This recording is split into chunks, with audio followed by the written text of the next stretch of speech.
এরকে ভালো লাগছে। হ্যালো, আসসালামু আলাইকুম। কি অবস্থা সবার? আশা করছি সবাই ভালো আছেন। আজকে বের হয়েছি, একটু চুল কাটা লাগবে। গতকালকে আমরা নাটোরে গিয়েছিলাম, বাট বন্ধ, দোকান বন্ধ থাকার কারণে আমার চুল কিছুই কাটা হয়নি। সো নিজের কাছে খুব খারাপ লাগছিল। আর যেহেতু আগামীকাল আমার অফিস আছে, সো এই অবস্থাতে অফিস যাওয়াটা কেমন লাগছে ভাই। চুল অনেক বড় হয়ে গেছে, মানে এত বড় হয়ে গেছে বলে বোঝাতে পারবো না। খুবই খারাপ লাগছে নিজের কাছে। আর তাছাড়া প্রচণ্ড গরম, সো গরমের জন্য আরও বেশি বিরক্ত লাগছে। আর আজকে বের হয়েছি আমি চুল কাটবো। ভাই নাটোর একটা বড় ভাই বাসায় দাওয়াত ছিল, নাটোর চাঁদপুর বাজার। আসলে বড় ভাইটার সাথে সেরকম কোনো পরিচিতি নাই, তবে এটা আমাদের এক বড় ভাইয়ের অফিস কলিগ।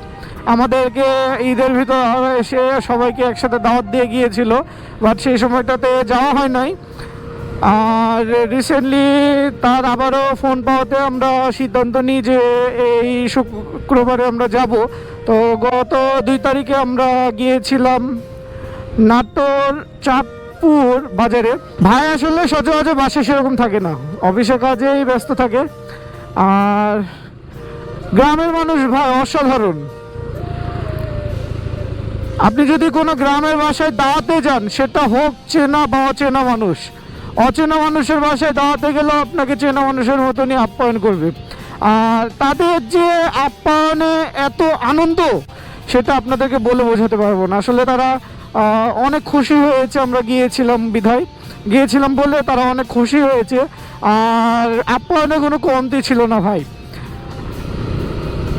আসলে দাওয়াত আসলে আপ্যায়নের জন্য হয় না, সম্পর্কের জন্য দাওয়াতটা হয়ে থাকে। সো ভাইয়ের ব্যবহার, ভাইয়ের বাসার মানুষজনের ব্যবহার, আচার আচরণ সব কিছু অনেক অনেক সুন্দর লেগেছে। আর গ্রামের মানুষ ভাই, যারা গ্রামে থাকেন তারা হয়তো সবাই জানেনি কীরকম তাদের আশেপাশে পরিবেশের অবস্থা। আর যারা শহরে থাকেন, গ্রামে বিভিন্ন সময় দাওয়াতে যান, গ্রামের মানুষজনের সাথে কথাবার্তা বললেন, চলাফেরা করেন, তারা বুঝবেন যে আসলে গ্রামের মানুষটা কতটা সহজ সরল, কত মানুষকে ভালোবাসে। সো গ্রাম শহর বলে কোনো কথা নাই, দিন শেষে আমরা সবাই মানুষ। আশা করছি সব মানুষকে মানুষ রূপেই চিনব।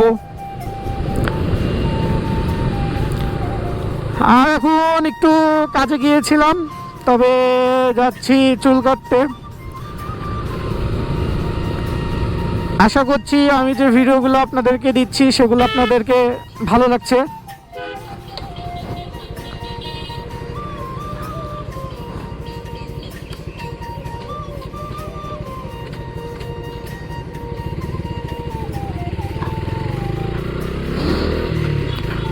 ভাই হঠাৎ ইন্ডিকেটর বুঝতে পারিনি।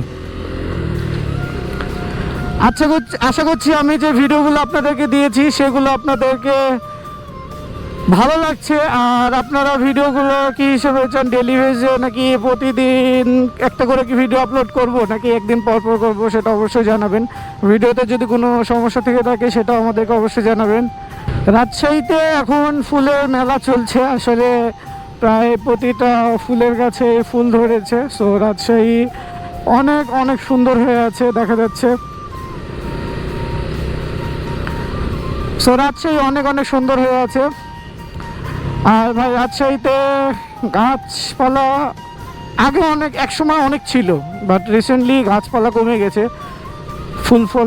ফুলের গাছই অনেক বেশি। আগে আমরা দেখতাম যে রাস্তার ধারে আপনার শিশু গাছ, কড়াই গাছ, এই গাছগুলো অনেক দেখা যেত। আর অনেক পুরাতন গাছ ভাই, অনেক দিন আগের অনেক পুরাতন গাছ।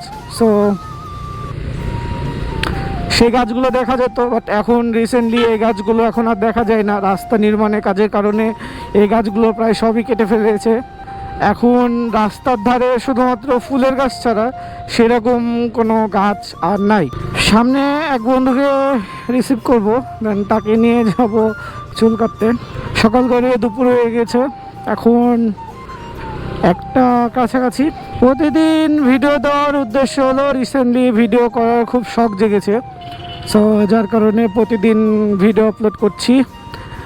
আর আর আশা করছি যেন ভালো ভালো ভিডিও আপনাদেরকে উপহার দিতে পারি, মানে কন্টেন্টের কোয়ালিটি যেন ভালো আপনাদেরকে উপহার দিতে পারি।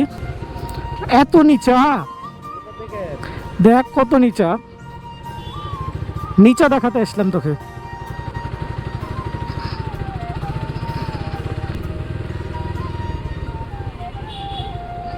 সাইকেল হটা।